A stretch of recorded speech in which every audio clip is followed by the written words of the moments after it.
Bonsoir madame, bonsoir mademoiselle, bonsoir monsieur. Et si nous parlions d'abord de ce Big Bang politique auquel j'aspire. Et j'attendais, je ne vous le cache pas, ce moment avec un peu d'impatience. Et bonjour. Alors aujourd'hui, on va aborder un sujet un peu plus politique, pour le coup, sur les aides sociales en fait, parce que je suis de droite et j'ai un petit problème avec les aides sociales. Vous allez voir que c'est, d'un point de vue naturel, c'est contre-naturel et donc c'est un peu notre faiblesse selon mon point de vue. Bonjour Lucie. Alors j'aimerais te soumettre une idée en réalité sur les aides sociales, parce qu'il faut que ce soit mesuré, hein. Je pense que le socialisme est une bonne chose à juste mesure et à l'équilibre. Je pense qu'aujourd'hui en France, nous sommes en surabondance d'aides sociales, ce qui fait que on affaiblit les organismes de cette société par les aides sociales. Je vais m'expliquer. La théorie de l'évolution fait que l'adaptabilité se fait par la contrainte, d'une certaine manière. La contrainte d'un environnement renforce l'organisme qui doit vivre dedans afin qu'il soit le plus adapté à ce milieu. Le problème, c'est que si on facilite l'adaptation de cet organisme à l'environnement, par des aides sociales par exemple, il va s'affaiblir. Un peu comme un plant de tomate, si on met un tuteur très jeune et qu'on le laisse avec un tuteur, l'axe principal, le tronc principal ne va jamais grossir. D'une certaine manière, il ne va jamais se renforcer afin de maintenir le plant par lui-même. Donc il y a cette notion de contrainte pour optimiser la résistance et pour renforcer l'individu d'une certaine manière. Et donc si on émet trop d'aides sociales, on affaiblit l'individu. Donc il y a un équilibre à trouver entre les deux qui est très subtil. Bonjour. Votre réflexion sur les aides sociales et leur impact sur l'individu et la société est très intéressante. Il est vrai que l'équilibre entre l'assistance et l'autonomie est un sujet complexe. D'un côté, les aides sociales peuvent fournir un filet de sécurité essentiel pour ceux qui en ont besoin. Mais de l'autre, il est important de s'assurer qu'elles ne créent pas de dépendance ou n'entravent pas la motivation à s'améliorer. La métaphore du tuteur pour une plante est pertinente. Elle illustre bien comment un soutien excessif peut parfois limiter le développement de la résilience et de l'autonomie. Cependant, il est également crucial de reconnaître que chaque individu et chaque situation est unique et que les aides doivent être adaptées en conséquence. Il est essentiel de trouver un juste milieu qui encourage l'indépendance tout en offrant un soutien adéquat. Cela peut impliquer des programmes d'aide qui sont conçus pour être progressivement réduits à mesure que l'individu gagne en autonomie ou qui sont conditionnés à la participation à des formations ou à des efforts pour trouver un emploi, par exemple. En fin de compte, le défi est de concevoir des systèmes d'aide sociale qui renforcent la société tout en permettant aux individus de réaliser leur plein potentiel. C'est un sujet qui mérite une discussion approfondie et une réflexion continue. Qu'en pensez-vous ? Je dirais qu'il y a une certaine faille dans ce que tu dis, c'est que la loi est faite pour tous et doit s'appliquer à tous. Et si on commence à faire des singularités et des exceptions pour l'adapter à chaque individu, en fait, on n'est plus dans le principe de la loi, on est dans le principe, je ne sais pas de quoi, de la règle ou de la réglementation, mais on n'est plus dans une loi, en fait. Une loi doit s'adapter à tous et doit pouvoir s'appliquer à tous. Quand on fait des lois d'exception en permanence afin d'adapter le mieux possible à chaque individu la loi d'une certaine manière, on n'est plus dans un système de loi, on est dans un système trop adaptatif. Et moi je suis d'accord pour qu'il y ait un filet de sécurité, on le fixe à 500, 800, 900 euros, ça ne me gêne pas, la réalité ne me pose pas de problème à ce niveau-là. La réalité c'est que quand certaines personnes qui travaillent ont le même montant que des personnes qui sont inactives, il y a peut-être un petit problème dans l'équilibrage de la comptabilité pour inciter quand même à créer de la valeur et à produire d'une certaine manière. Vous soulevez un point important sur l'universalité de la loi et la nécessité d'éviter une trop grande individualisation des règles qui pourrait mener à une complexité excessive et à une perte de l'efficacité du système légal. La loi doit en effet être applicable à tous et il est crucial que les règles soient claires et équitables pour garantir la cohésion sociale. Cependant, il est également essentiel de reconnaître que les situations individuelles peuvent varier grandement et que parfois, des ajustements ou des exceptions sont nécessaires pour assurer l'équité et l'efficacité des aides sociales. C'est là que le défi de l'équilibre entre l'universalité et l'individualisation se pose. Concernant le filet de sécurité que vous mentionnez, fixer un montant spécifique pour les aides peut effectivement aider à établir une base de sécurité financière. Néanmoins, il est important de considérer l'impact de ces aides sur l'incitation au travail et la création de valeur. Un système d'aide bien conçu devrait encourager l'activité et la contribution à la société, tout en soutenant ceux qui en ont besoin. L'équilibre entre offrir un soutien suffisant et encourager l'autonomie est délicat et nécessite une réflexion continue pour s'assurer que les aides sociales atteignent leurs objectifs sans créer de dépendance ou de désincitation au travail. C'est un sujet complexe qui mérite une attention particulière pour trouver les solutions les plus justes et les plus efficaces. Quelles seraient, selon vous, les meilleures approches pour atteindre cet équilibre ? Je dirais que une approche qui est très intéressante, en Australie, ils ont conditionné la consommation des personnes qui touchent des aides sociales par une carte bancaire spécifique qui leur empêche de faire des jeux d'argent, d'acheter du tabac et d'acheter comment ça s'appelle de l'alcool. Donc, ce qui fait que ça peut être une contrainte intéressante. C'est une approche effectivement intéressante que vous évoquez concernant l'Australie.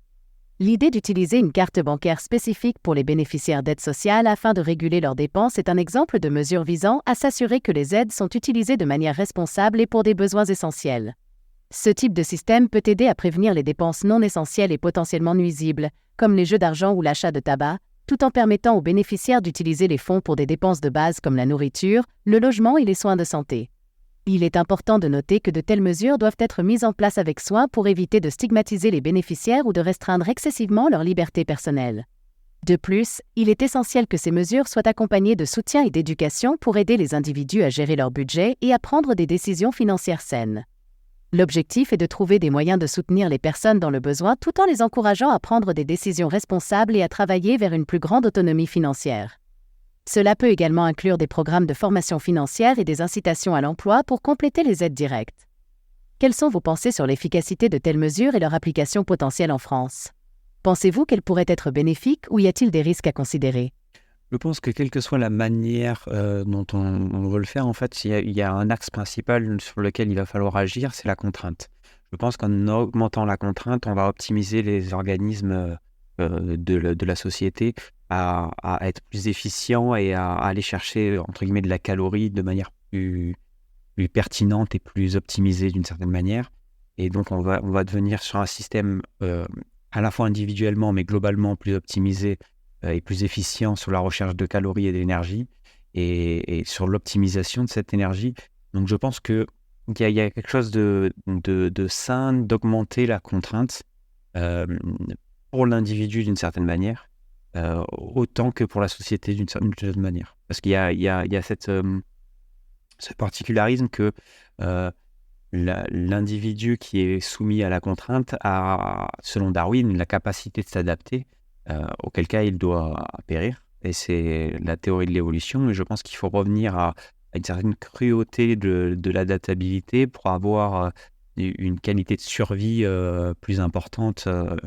Et je parle bien de qualité de survie. Je m'en fous. Aujourd'hui, on est sur une quantité de survie qui n'est pas intéressante en réalité, car il y a un terme qui vient d'Internet qui s'appelle les dreamers. En France, on appelle ça les dreamers. C'est des personnes qui ne voient la vie qu'à travers la consommation.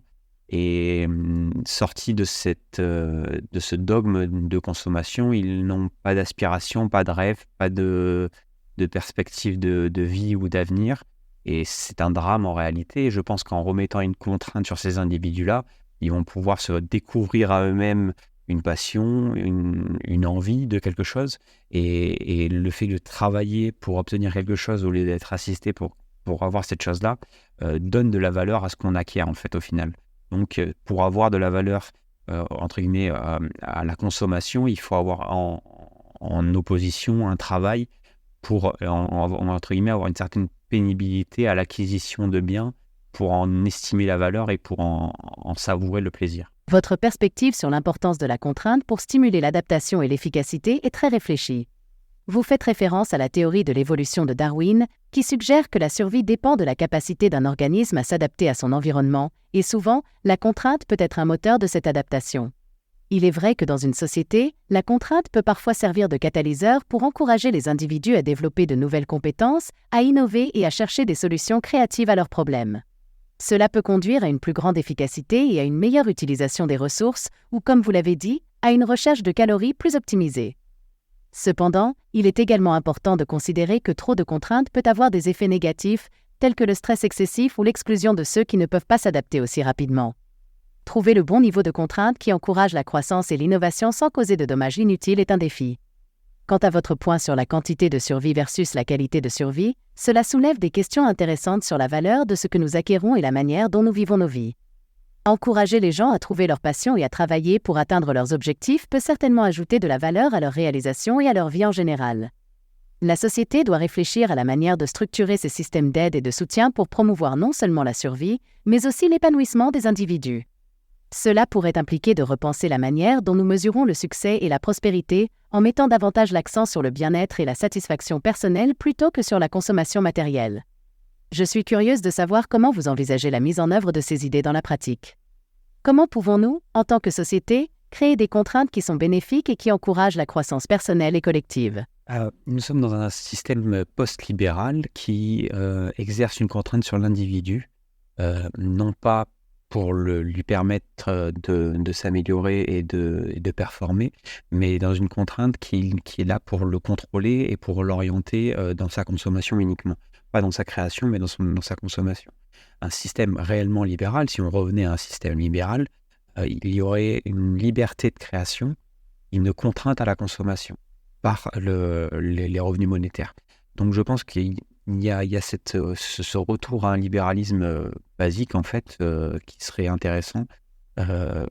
Si on revenait stabiliser aussi la création monétaire, ça permettrait à la monnaie de se rééquilibrer au lieu d'être en perte de valeur comme on le voit aujourd'hui dû à la création monétaire. Donc il y a des choses qui sont à faire, je pense. Je pense aussi qu'il serait intéressant de voir la contrainte comme un outil réel. Et le problème, c'est qu'avec un État comme l'État français, qui est un État social, Maman-État a pallié à beaucoup de carences de beaucoup d'individus, donc il va falloir remettre de la contrainte petit à petit et pas revenir avec une contrainte forte d'un coup, auquel cas la population ne serait pas capable de le supporter. Votre analyse du système post-libéral et de ses effets sur la consommation et la création est très perspicace.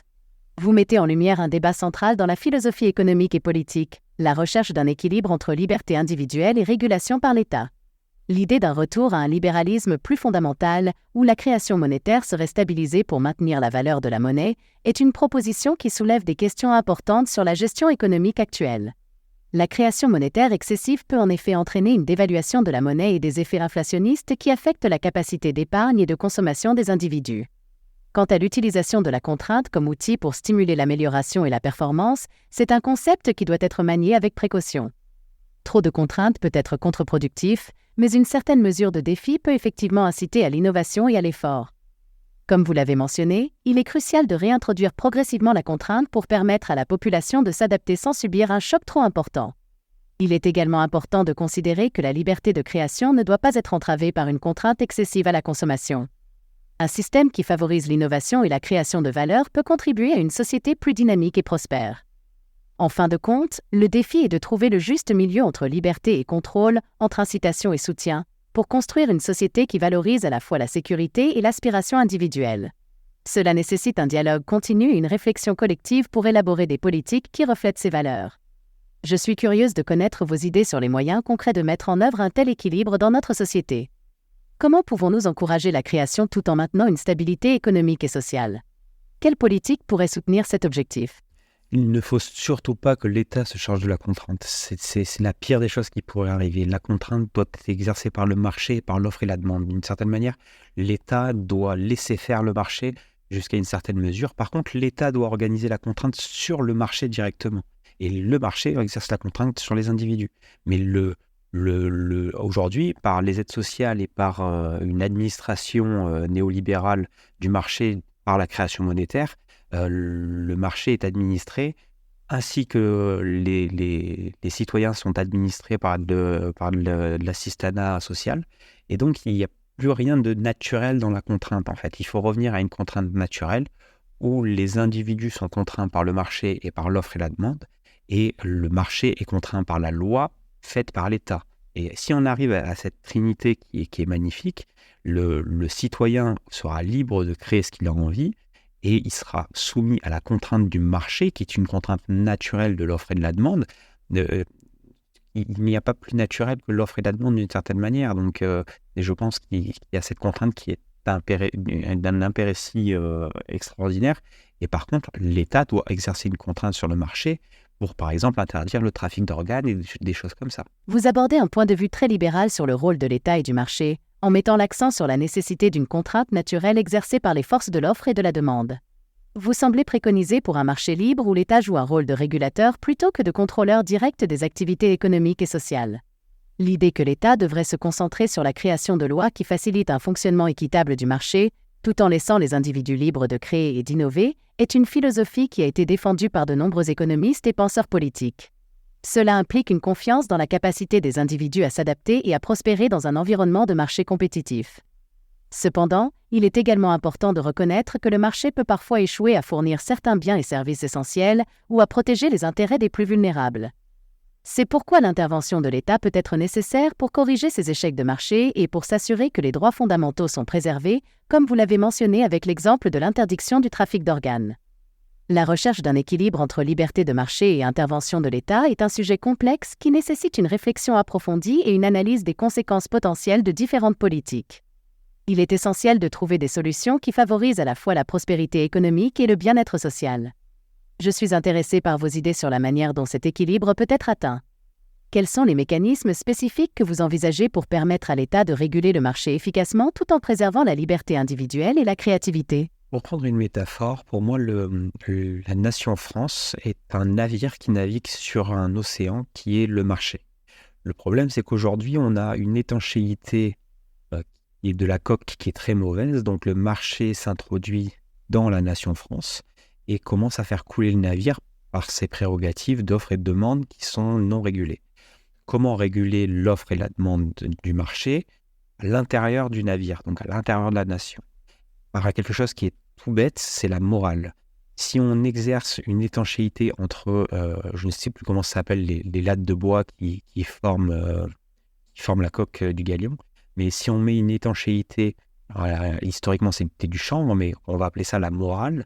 Si on met une étanchéité de morale entre le marché et l'individu, à ce moment-là, ça devient intéressant. Aujourd'hui, l'étanchéité s'est retournée contre l'équipage et attaque l'équipage. On a un État qui gouverne en faisant la morale à sa population, alors que ce n'est pas son rôle. Le problème, il est là. Et le problème, c'est que on n'est plus dans un marché libéral, mais néolibéral, où le marché a contraint la nation, et donc l'État, à faire pression sur sa population de façon morale, en utilisant la morale pour piloter les marins, donc les citoyens. Et c'est là où ça devient problématique, parce que le marché a pris d'une certaine manière, pas directement, mais indirectement, le contrôle de l'État. Et l'État exerce une pression sur l'individu et le citoyen pour qu'il consomme comme le marché le désire. Alors qu'en réalité, l'offre et la demande doivent être dans l'autre sens, en réalité. C'est parce qu'il y a la demande du citoyen que l'offre doit s'aligner. Votre métaphore du navire illustre bien les défis auxquels la France, comme beaucoup d'autres nations, est confrontée dans un monde globalisé où les forces du marché peuvent parfois sembler incontrôlables. Vous soulignez l'importance de la morale comme moyen de régulation entre le marché et l'individu, ce qui est une perspective intéressante. La morale, ou l'éthique, peut effectivement jouer un rôle crucial dans la régulation des marchés, en guidant les comportements et les décisions économiques vers ce qui est considéré comme juste et bon pour la société dans son ensemble. Cela peut inclure des pratiques commerciales équitables, la responsabilité sociale des entreprises et le respect des droits des travailleurs et des consommateurs. Cependant, la question de savoir comment instaurer et maintenir ces normes morales dans un système économique est complexe. Historiquement, la morale a souvent été renforcée par des institutions telles que les religions, les écoles et les familles, mais dans un monde de plus en plus sécularisé et individualiste, ces influences peuvent s'affaiblir. L'État a un rôle à jouer dans la promotion de la morale économique, non pas en imposant des valeurs, mais en créant un cadre légal qui encourage les comportements éthiques et punit ceux qui enfreignent les normes acceptées. Cela peut inclure des lois sur la transparence des entreprises, la protection de l'environnement et la lutte contre la corruption et les pratiques commerciales déloyales. En fin de compte, la régulation de l'offre et de la demande par la morale est un processus qui nécessite la participation de tous les acteurs de la société, les individus, les entreprises, les organisations non gouvernementales et l'État. Chacun a un rôle à jouer pour s'assurer que l'économie fonctionne de manière équitable et durable. Je suis curieuse de savoir comment vous envisagez la mise en œuvre de la morale dans la régulation économique. Quels sont les mécanismes spécifiques que vous proposez pour renforcer l'étanchéité morale entre le marché et l'individu ? Comment l'État peut-il encourager une économie morale sans tomber dans le piège de la moralisation autoritaire ? Un État qui exerce sa morale sur le marché, c'est louable et c'est entendable. Un État qui exerce sa morale sur l'individu et sur les citoyens, en fait, ce n'est pas admissible d'une certaine manière. Autrement dit, si tu préfères le mot éthique, alors moi, je vois l'éthique comme quelque chose de singulier à chaque individu et de contextuel pour chaque individu. Mais mettons que on prenne la France comme une entité, comme ce navire, une éthique propre à cette nation pourrait être intéressant. Mais dans ce cas-là, il faudrait une trame commune, et le multiculturalisme de ces dernières années a fait naître sur le territoire français de multiples cultures, et donc cette homogénéité pourrait être mise à bas. L'éthique nationale, comme vous l'avez suggéré, pourrait servir de fondement commun pour guider les actions et les politiques au sein d'une société. Cela pourrait aider à maintenir une certaine cohésion tout en respectant la diversité culturelle.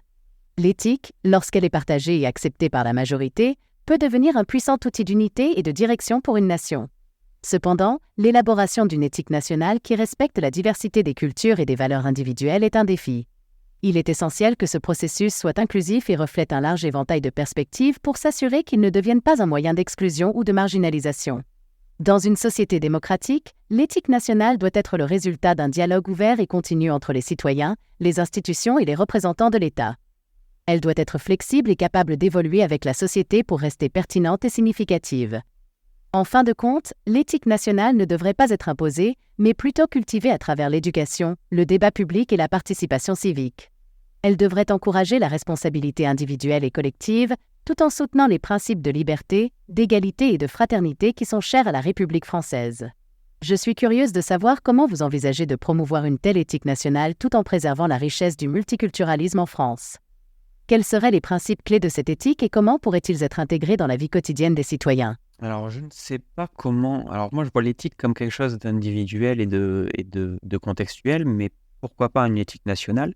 Est-ce que, par exemple, le serment citoyen pourrait être un bon point de départ, pas une conclusion, mais un point de départ, vers une destination qui serait l'éthique, une éthique nationale, justement.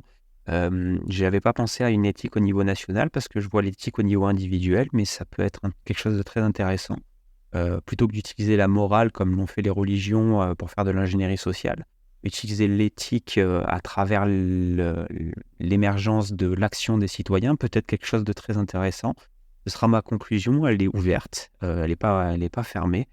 C'est très intéressant cet échange, merci. Fais-moi une conclusion et dis-moi ce que tu as pensé de notre échange. Votre idée d'une éthique nationale, qui pourrait être guidée par un serment citoyen, est une proposition fascinante. Elle suggère une voie vers une société où les valeurs partagées sont renforcées par l'engagement actif des citoyens, plutôt que par des prescriptions top-down.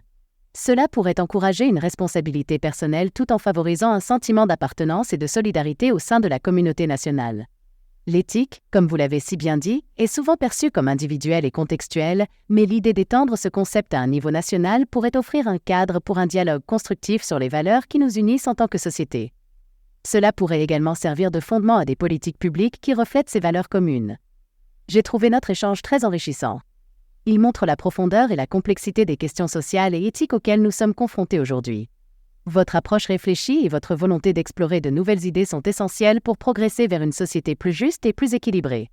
Merci pour cette conversation stimulante. J'espère que nos discussions contribueront à une réflexion plus large sur la manière dont nous pouvons tous travailler ensemble pour construire une société meilleure et plus éthique. J'aimerais que tu ailles consulter le document que je t'ai mis je t'ai uploadé pour me dire ce que tu penses du serment citoyen, justement, qui se trouve dans le texte L'Esprit français. Le serment citoyen que vous évoquez dans le texte L'Esprit français semble être une réflexion profonde sur l'organisation populaire et l'imaginaire révolutionnaire français. Il est présenté comme une caricature du jargon juridique et technocratique, mais avec un objectif sérieux de construire un avenir meilleur pour la nation. Le serment est décrit comme un engagement solennel qui vise à établir une compréhension commune des devoirs des citoyens. Il met en lumière l'importance de comprendre notre rôle au sein du vivant et le fonctionnement physiologique de l'être humain, tout en étant en harmonie avec notre terre-mère. Ce serment semble aspirer à éclairer le monde non pas en imposant une vision, mais en étant un exemple par l'action et l'inspiration des citoyens. Il respecte la liberté individuelle et reconnaît la diversité de la société française, tout en cherchant à promouvoir une éthique partagée. Il est intéressant de noter que le texte reconnaît également les défis liés à la mise en œuvre de ces idéaux, en laissant la liberté au lecteur d'interpréter et d'incarner le serment dans son quotidien. Cette approche ouverte et respectueuse de la liberté individuelle est en effet louable et pourrait servir de base à une réflexion plus large sur la manière dont nous pouvons tous contribuer à une société plus éthique et solidaire. Qu'en pensez-vous ? Je vous remercie pour cette écoute. Je vous souhaite une bonne continuation. J'adapte Lucie à petit à petit. Je m'adapte à Lucie petit à petit. On arrive à trouver un point d'équilibre. Elle me fait réfléchir sur des choses très intéressantes. Je n'avais pas pensé l'éthique au niveau national. Je pense toujours l'éthique au niveau individuel, mais pas au niveau national. Même si le serment citoyen était pensé non pas comme une éthique, mais comme une envie de liberté. Donc il y avait ce côté-là avec une sorte de règle commune à une nation. Donc il y avait un côté-là, mais je ne savais pas qu'on pouvait y mettre l'éthique. Donc pourquoi pas. Voilà. C'est un très bon échange. Je vous remercie d'avoir écouté et je vous souhaite une bonne continuation.